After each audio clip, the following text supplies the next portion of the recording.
All right. So I guess today we're gonna just go over some basic SEO stuff. We don't have too long to go in depth on anything. Feel free to ask me any questions along the way, and at the end, feel free to answer any questions you guys have. Top. All right. So search engine optimization is what SEO stands for. In case anyone wasn't informed about that, it's basically just making sure you rank higher on the main search engines, which are really Google and Bing. A lot of people do forget about Bing often, and it is over 20% of all searches in the U.S. So it is also always important to make sure you are looking out for Bing. Is it rising? Or? Yeah, it's been slowly rising for about the past 5 years. Yeah. Very slowly, but it's good. It's probably about cutting off now, though. And it probably won't ever hit 25% even, but it's about 23, I think, right now. Okay. But Google is about right above 60.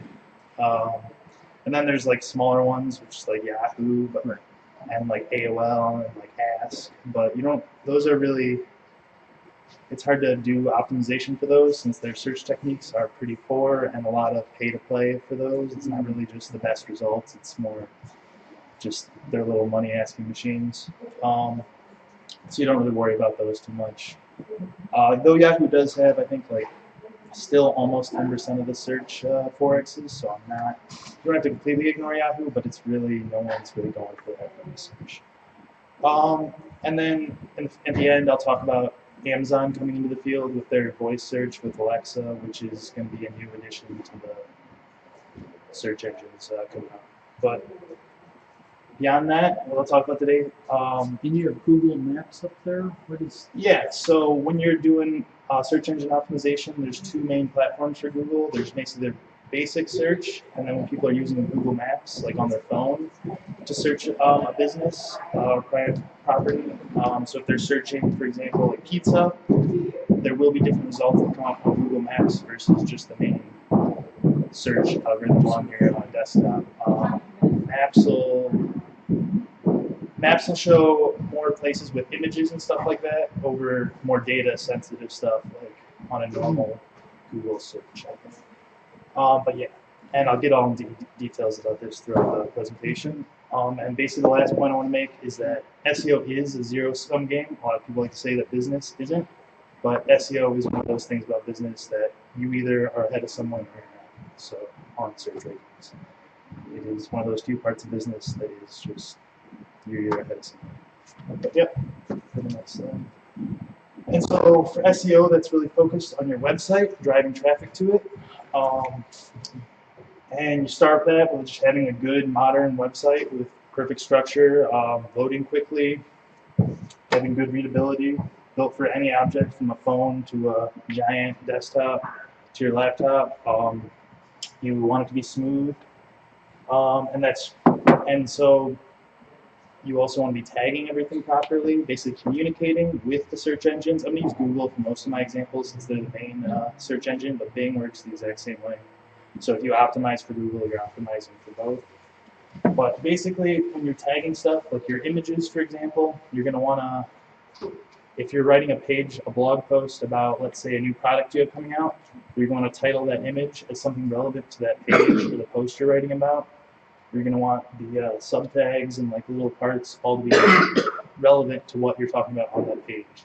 So when Google's AI is crawling through your page, it's understanding that, let's say this post is about SEO, for example, that you title everything about SEO and relevant to those talking points you're talking about. Don't have it random, image number 5. You don't want that to be the title of that image, for example. Images are an easy one for the crawler to pick up on the titles for relevancy. And yeah, going in detail with the code, that'd be the meta tags, your image tags, and your schema, which is not necessary, which is this added on in the HTML part of your website for labeling things.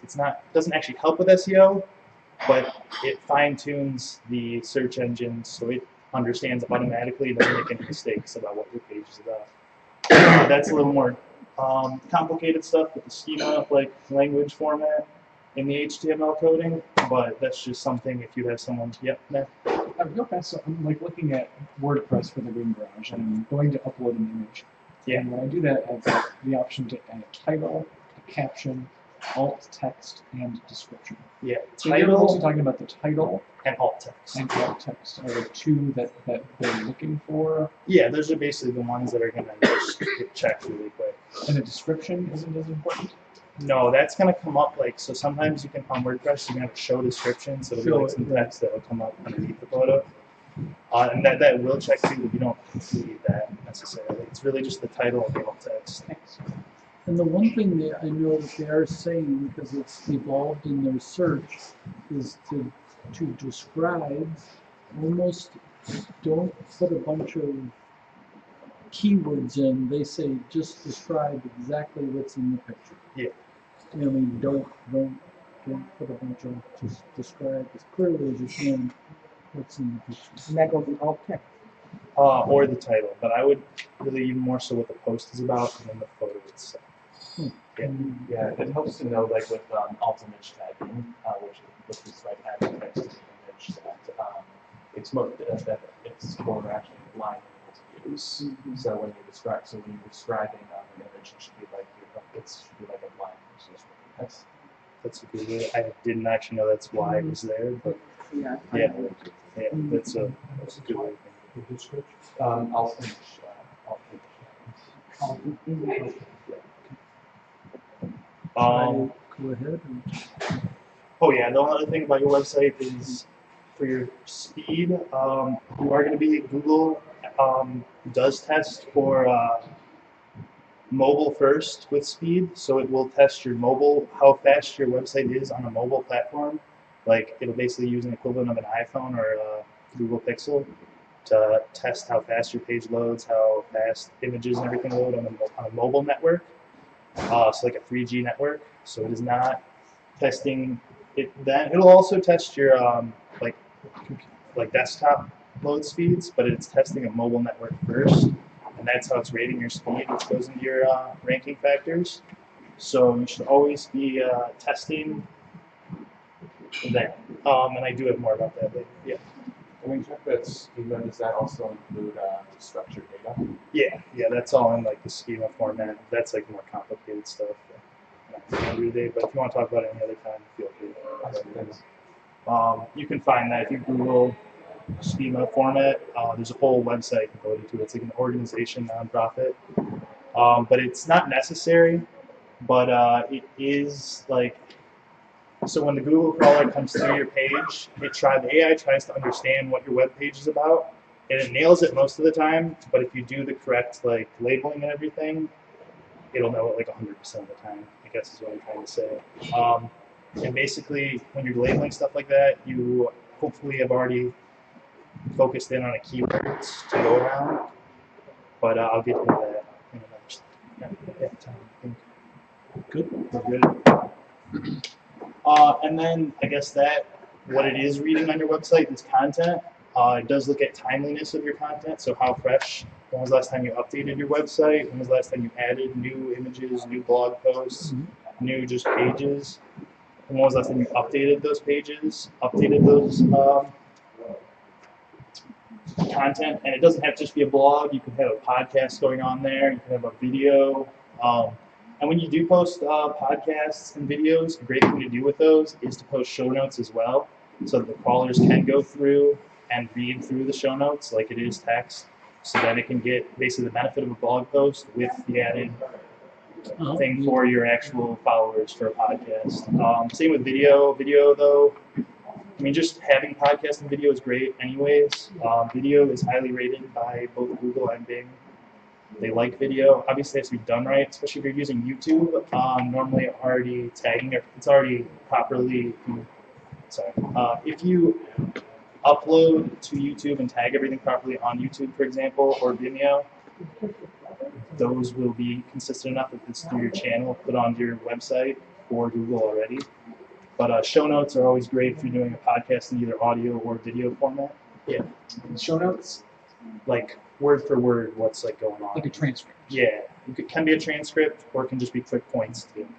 That would be like HTML, like Just like text. Like Well, Like, It can be like, so like if you do a PowerPoint and then you put the notes on no, there? it's more like, so like some of the podcasts I listen to will, maybe it's like an hour long. Oh, you're saying just take what? Some what people is do in the there. transcript, some people do a show notes, which is like quick, like maybe like 10 bullet points, and then the transcript after that too. It's like living on the same web page as the audio file. Yep.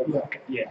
Yeah. So basically, then it is an easy way for you to have fresh content in a easily searchable way. Also, for it So adds a there's lot two more. formats. Yeah, and it's not doubling up either because it can't really. Not yet. The AI can't skip crawl like audio as yet. Probably in 5 years it will be able to. But right now, most people do show notes and full just text of the podcast. I mean, obviously that takes a lot of effort and work. You don't feel like you need to do that or anything. A quick show notes with like some But bullet you could points. just, Yeah, you could do keynotes and yeah, probably helpful, better than having nothing, right? yeah, and it's just helpful for people to get a general feel for the podcast. And then And do you use consistency. that for yours? We'll have had show notes for every podcast. So, sorry. So the advantage of doing that is, for the search engine crawler, right? But Yeah. really, for an end user, if I'm searching for Pam's podcast and I know the title of it, I'll find it through a Google search. But if I don't know about a podcast, I'm searching for what you had covered Yeah, at that time, right? That's the advantage. exactly. Okay. Basically, everything I'm talking about today is regarding SEO, but it obviously helps out in other things too. Mhm. Just having show notes for other people quickly reading podcasts, and I mean, it does other things too. A lot of things with SEO aren't always just for SEO, but they do help out with SEO. And they're things that people just sometimes don't do.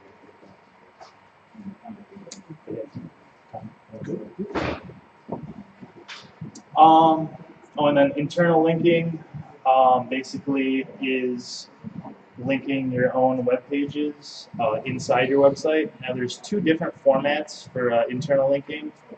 The one I listed here isn't in his use as much anymore, though it's still, like, it doesn't, it used to be you could link a lot of things, connecting a lot of pages in your website, and you get better results on the rankings. But nowadays, most people look more, if you like took away these light gray lines and only went with a more Christmas tree effect, where posts just go directly under the categories. The crawlers are good enough now where they understand that that's all connected on your website, and they don't really give you any props for like connecting a post in this category to a post over here or something like that, or a page in different categories.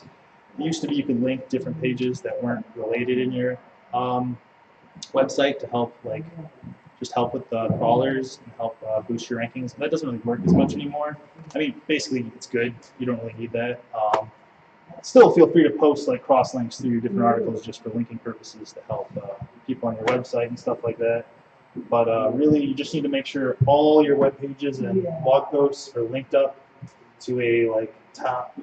Basically, make sure they're all your pages are linked together, so a crawler can quickly go through your website and just know every page. Unless you don't want that page to be crawled, then don't link it to the main pages.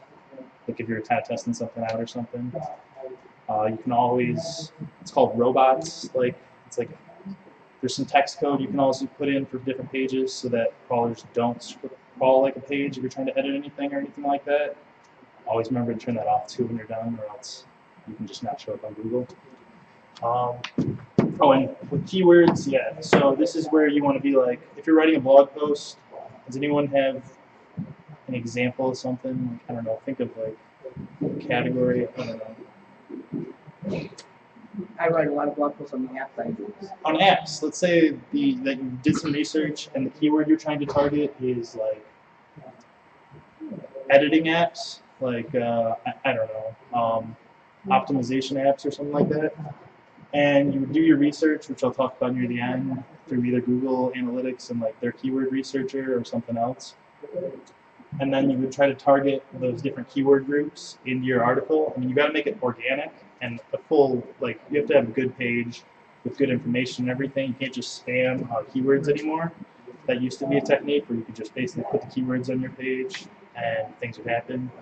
But nowadays, Google's AI is pretty good, and it's just getting better. And so they're basically looking for lengthy, quality articles, original content too. Don't copy and paste things from other people's websites.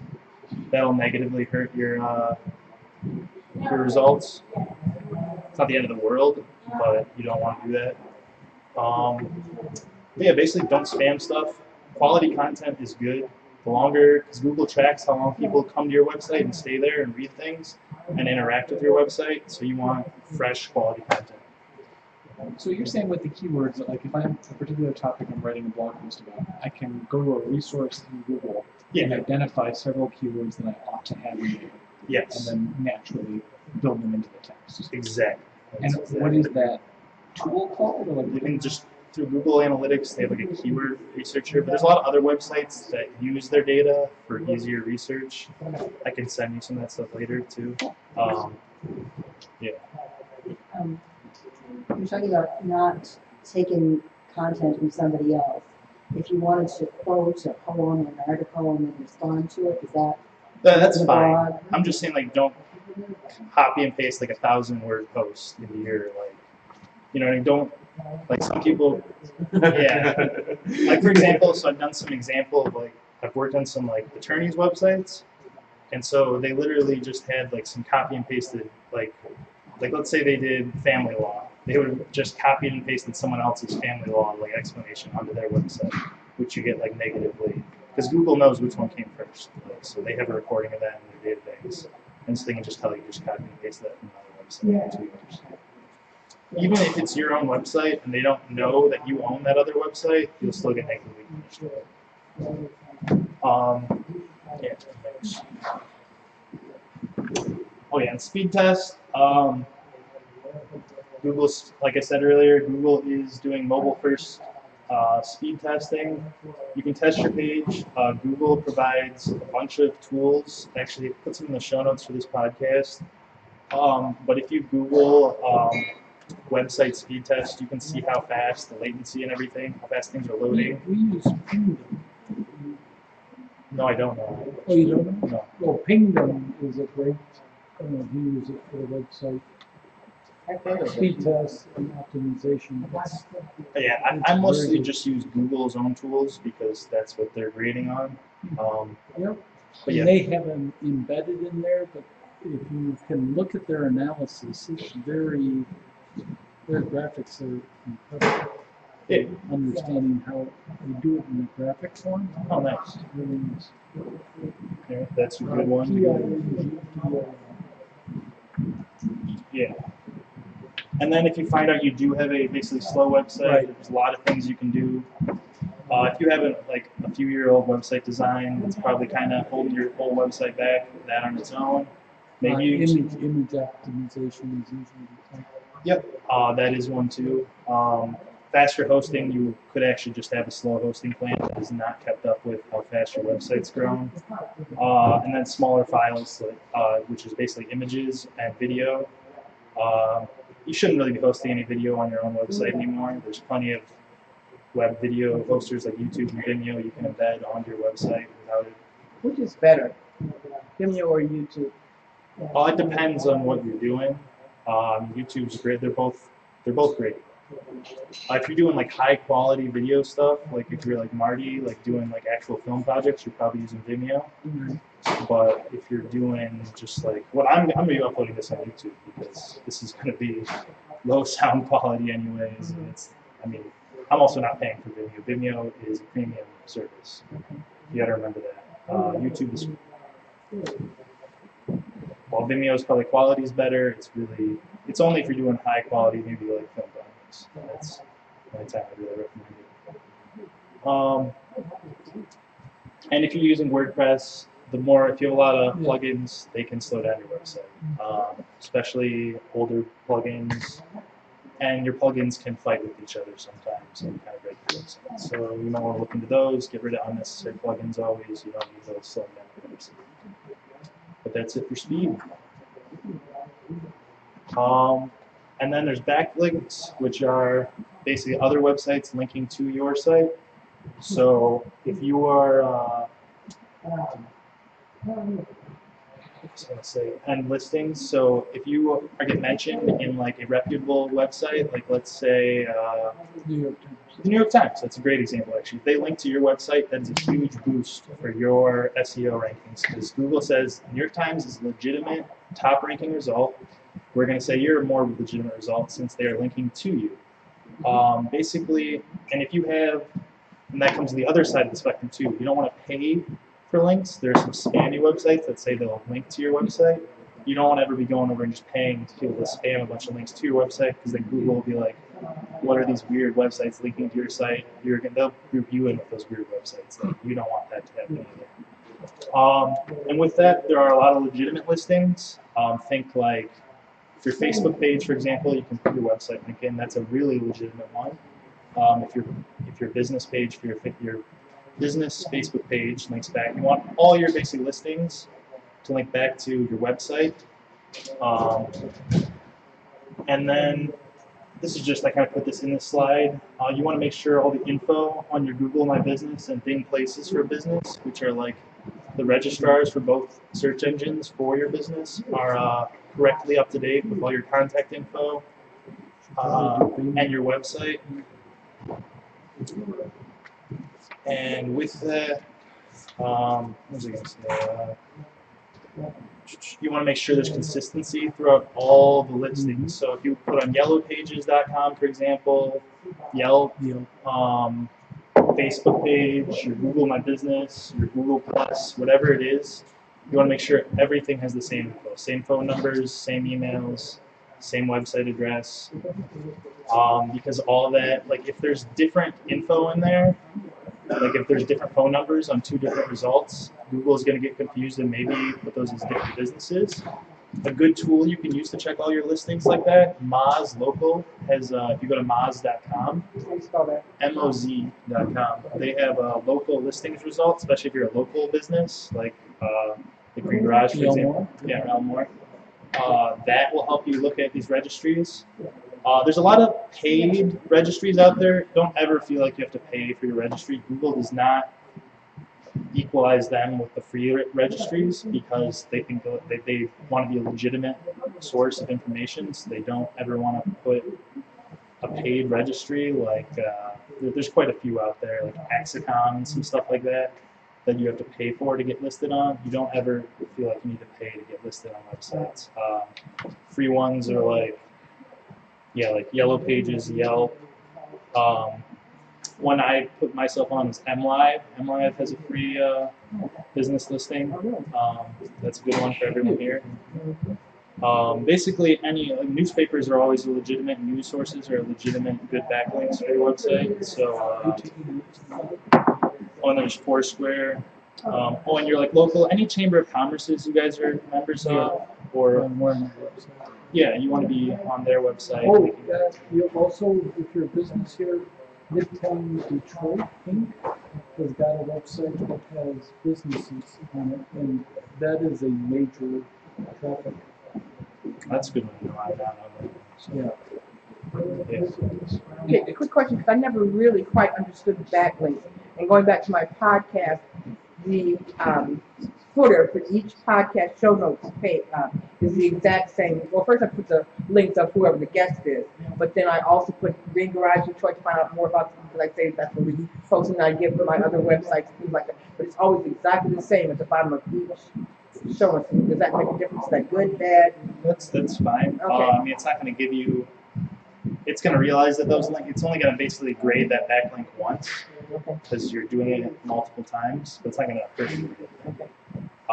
Basically, the more times, if you just have one backlink, that's better. Like, it's not good or bad. It's not. It's just you're linking. That's more for people listening to that episode. Google's only going to rate that backlink once because it's just the same at the end of every podcast.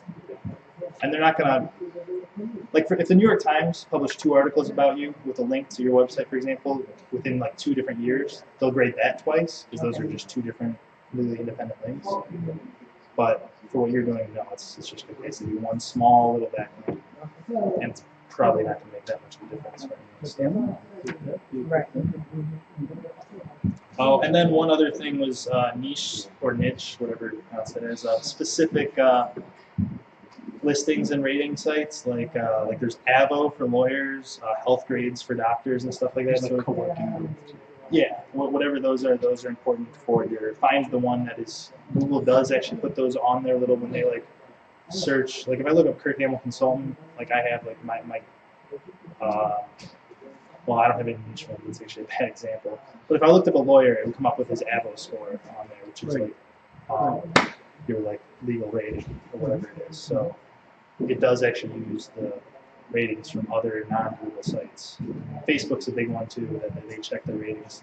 No one's really sure how much those impact SEO though, but that's just a good thing to think about, the ratings. People do see that when they Google you. I think that's it for that. And then social media, basically you're going to really be, for SEO purposes, you're using your SEO to drive traffic to your website. When you come out with a blog post, you want to share on your social media. Hopefully you bring people from your social media platforms on your website. That's really the main goal of social media, for most people in SEO terms at least, is to drive traffic to your website and keep that traffic going. But really, Facebook, everyone should have a Facebook page. That's just, you should. Google Plus, you really just need to make one, then you can forget about it. Though Google Plus is becoming less relevant as they focus more on Google My Business.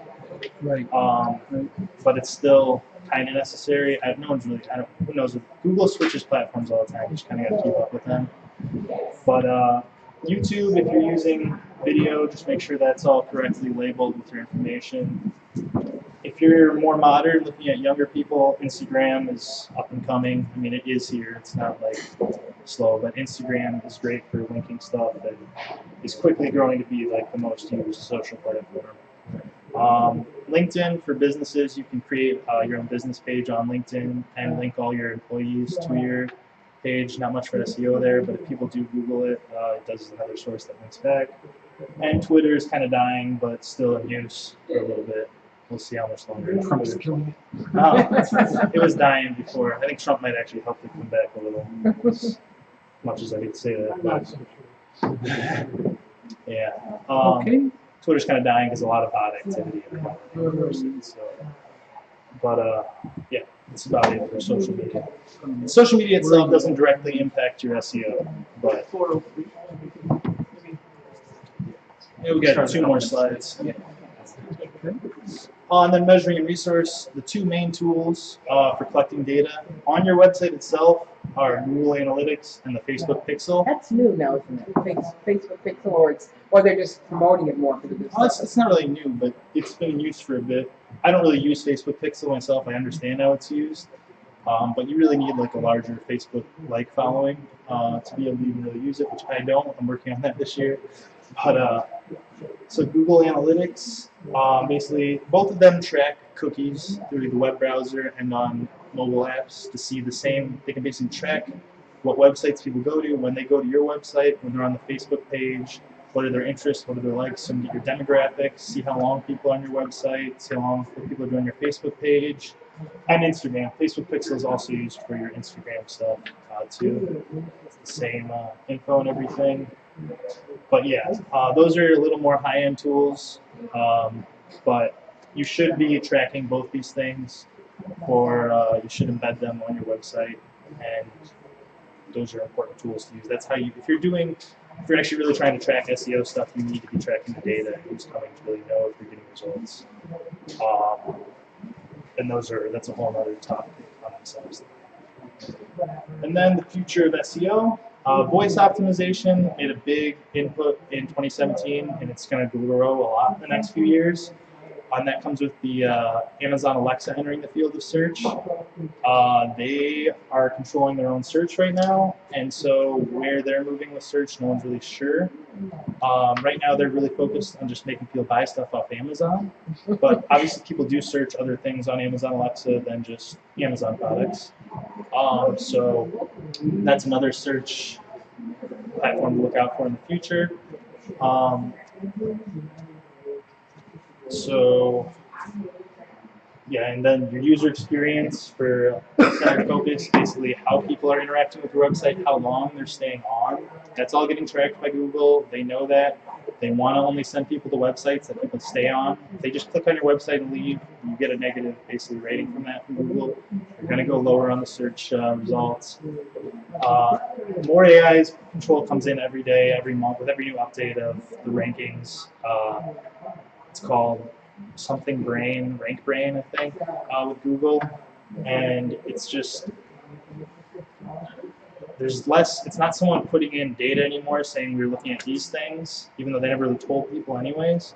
But it's more an AI just creating its own little rules all the time for how you're ranking pages. And that really just comes down to having a good website, having good content, having people using your website, having people staying on your website and interacting. And that's about it for the future of AI and the future of SEO, which is going to be controlled 100% by AI. It already is, but less human input into how things are chosen. And that's about it. It's couple things after 4. Yeah. All right. I need to know where you got your video machine to video yourself.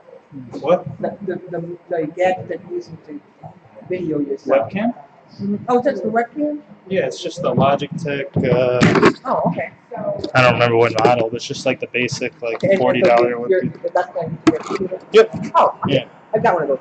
Okay. Yeah. Yeah. And I wanted to throw up, last year when the Green Garage launched our new website, we did a little like SEO learning and optimization, and part of that was like Google really wants you to have a Google My Business page, which is like a directory listing in Google. And so we built that last year, and it was actually kind of fun. I really liked the process of like just piecing together this directory listing. So if anybody has questions about that, I'm sure there are a lot of people around here that could answer them, but we just went through it really well.